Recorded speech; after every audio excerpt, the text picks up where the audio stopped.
The Bushcrafty Talks. What's up? Bushcrafty here with Bushcrafty Talks. Hope everyone's having a wonderful day.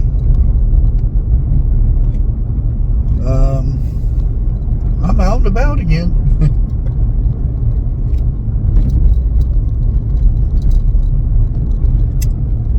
Well, I don't know who caught this or if they didn't. I was sitting there rewatching, well, not rewatching, but Dig Deeper Ministry had a live last night, 8 o'clock, and I pretty much missed it, so I went back and watched it again. And a lot of stuff that brought up things from my past and everything. I don't know why, but it got me thinking of stuff that's happened to me in the past and everything. How I even made it, how I got to be who I am, and all this other stuff. It's very strange.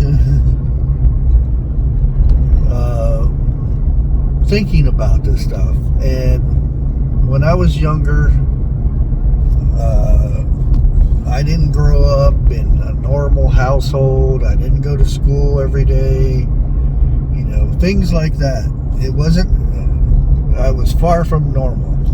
I grew up on a carnival. If you guys watch my podcast, again, my podcasts are not meant for public, I guess, but they're out there just in case, you know, down the road I'm not here anymore, my grandkids want to hear stories or something, then they can just look it up. Hopefully YouTube keeps them up there. But I had, you know, I lost my mom real tragically, and it pretty much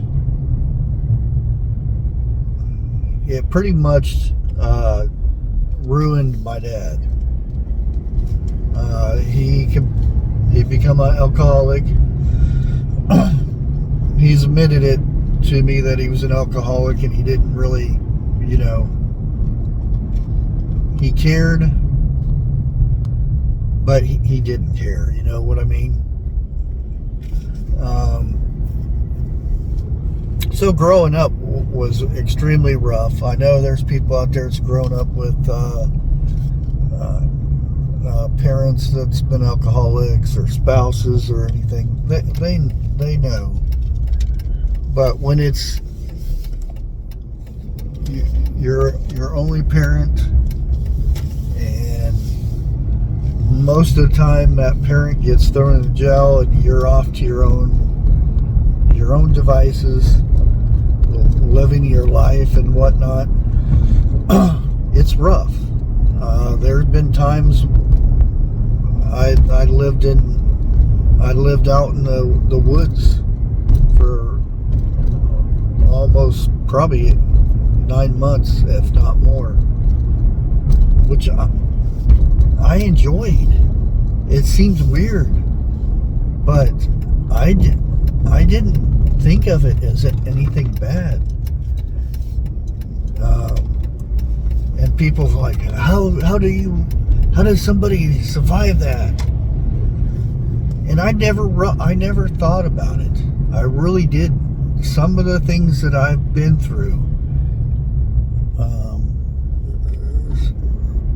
some of the accidents, some of the, you know, near misses, and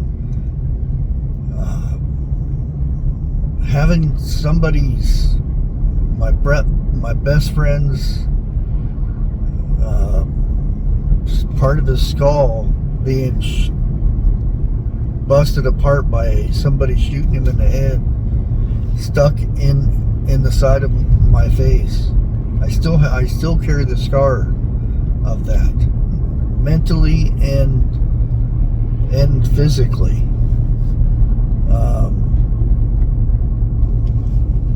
And how the gun was drawn to me, and I could see the trigger being pulled, the hammer going back, and just waiting for it to be over, and then stopped. Why are people going so dang fast? It's 25 miles an hour. I see this stuff happening, or I could see this, the slow motion of the gun and everything, and then stop, and then I'm just left there, not knowing what to do. Blood and brains all over the side of my face and my shoulder. And yeah, I get asked, how are you even here? I've talked about this stuff before, and you're lucky, you're charmed, and stuff like that. Then I get some other people say, your life is cursed. You've been through all this, and I was happily married, have wonderful kids, and then bam, there goes my wife from a drunk driver. Then had to raise all my kids by myself. Never had help from family members or anything like that. It's how you're cursed, that type of thing. And believe it or not, in my younger days, I would have said, yeah, somebody hates me. I would even say, if there was this was when I was younger, if there was a God, he truly hates me. All the stuff that he's done to me in my life. But like I said, when I found my wife, she got me on the straight and narrow. I used to be an extremely violent person. I had really bad anger issues. As soon as we started going to church and everything, that all just melted away. And then I stop and think, yeah, there are some really bad things that's happened to me and whatnot. But God has his reasons for what, how things, your pathways and stuff go. I may be sat here talking to you guys, and there's somebody out there that needs encouragement, or just needs somebody to say how wonderful they are.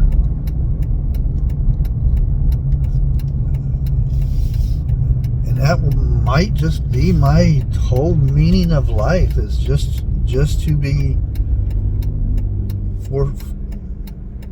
to this point, just to say how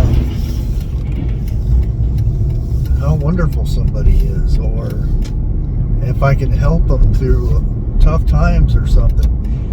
You never know. You never know. And that's why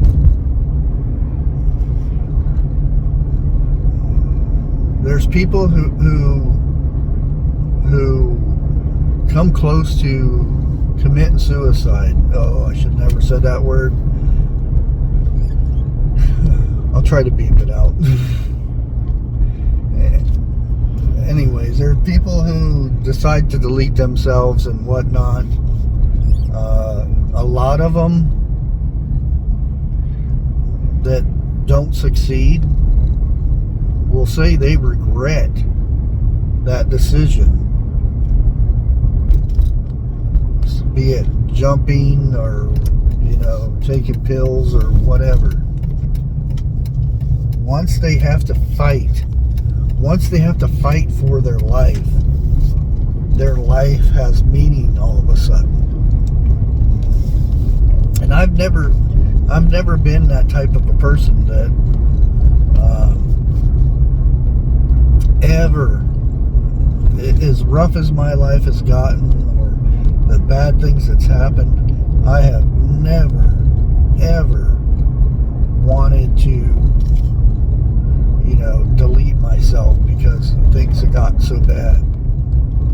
If anything, it made me stronger to keep going in spite of whatever. And there are people out there that have thought about it, have thought about giving up and everything, and decided not to. And I commend those people. Oh, taking the strength and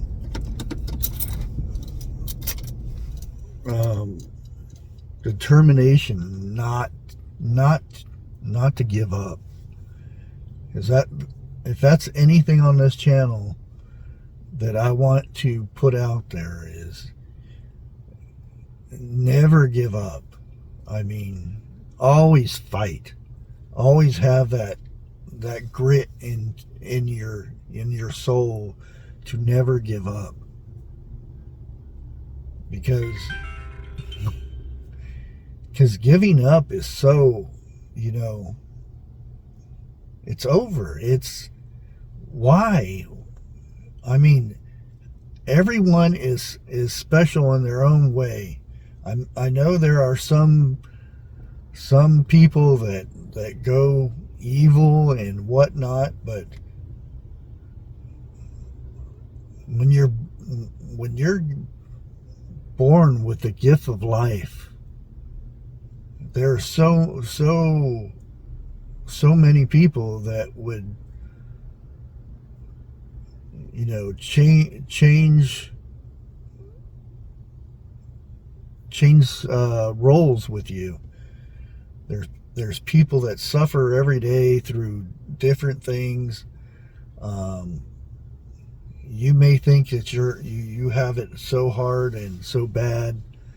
There's always somebody out there that has it 100 times harder. And that's the way I always looked at it. And that could be from my grandpa. He would tell me, I wanted tennis shoes one time, these special convert tennis shoes. And I had some wonky old shoes. And I always keep complaining I wanted tennis shoes because everybody in school had these tennis shoes and whatnot. And I would say it's not fair, you know. I wish I was rich, or I wish I had parents that was richer and I could get anything I wanted. And yes, my grandpa took me to a bar. Sat down, and there's a guy and he planned it. He set me next to this guy that didn't have any legs. And he looked over at me and he said, "Don't you think this guy would love to have feet so he can just have shoes to put on his feet?" And that shut me up right then and there. That just looking at that guy with no legs And he was happy. Of course, he was half tipsy from drinking at the bar, but he was a happy guy. Um, and that's the magic thing right there. Stop. You need to stop dwelling on all the negative in your life. I mean, everybody has negative things and whatnot. Instead of the bad things that happened today, think of the good things that's going on in your life. It could be just, a cat coming up to you and meowing and you petting that cat. Just the touch of another living being, even if it's a pet or just a wild animal or whatever. Just seeing an animal, a deer standing out in the field somewhere with its little baby or something, brings joy into your life. Think of that stuff like that. Life is way too short. When you're young, it doesn't seem like that, but once you start getting older, it's gone. It's like, whoosh, what happened? My kids are all grown up now. I got grandkids. It goes by fast. But like I said, if I could only get one thing of advice, always be very positive. Never give up. God bless.